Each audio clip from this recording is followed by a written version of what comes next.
My name is Katie Tomberlin, and I'm from Carteret County.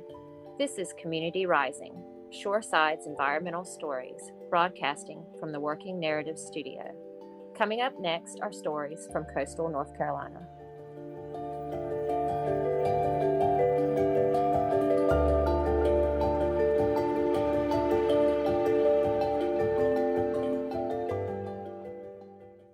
Hi, I'm Ben Abrams, reporter for Community Rising.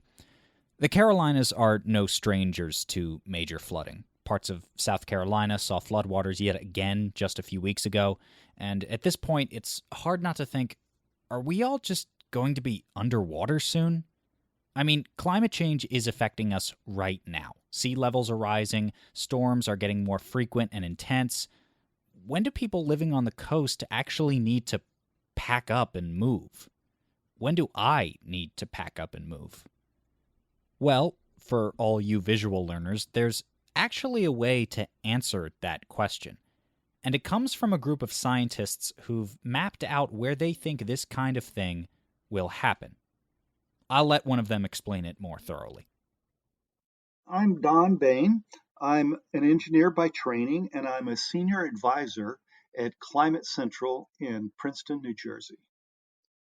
Climate Central is an organization which takes scientific output and packages it in a way that people can understand the implications of climate change.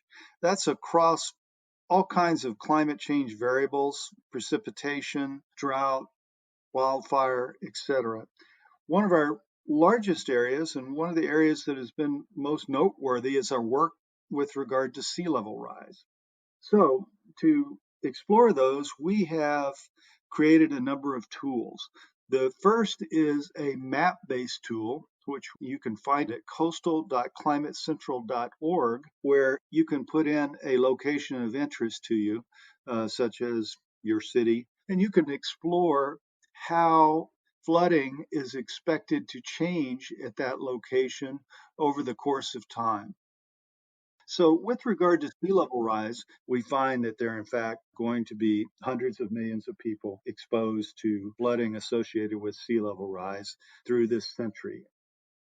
Long before you're technically underwater, it becomes very hard to manage living in an economy that's flooding all the time.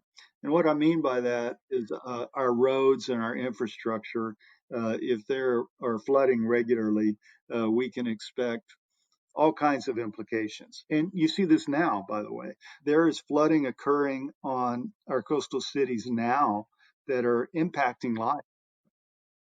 In September of 2018, Hurricane Florence slammed ashore, near Wilmington, and that brought 3.6 feet of water above the local high tide line.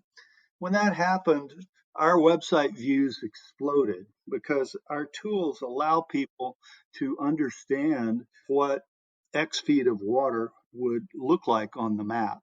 So, 3.6 feet is the kind of water we might expect once a year by the year 2090 or 2100. So those floods that we all saw in our social media feed and in the press associated with Hurricane Florence in 2018 could be once a year floods by the end of this century.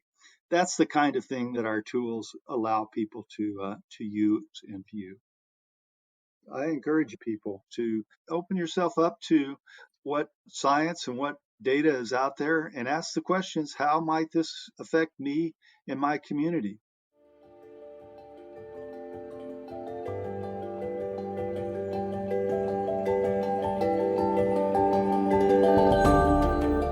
You've been listening to Community Rising, Shoreside's environmental stories.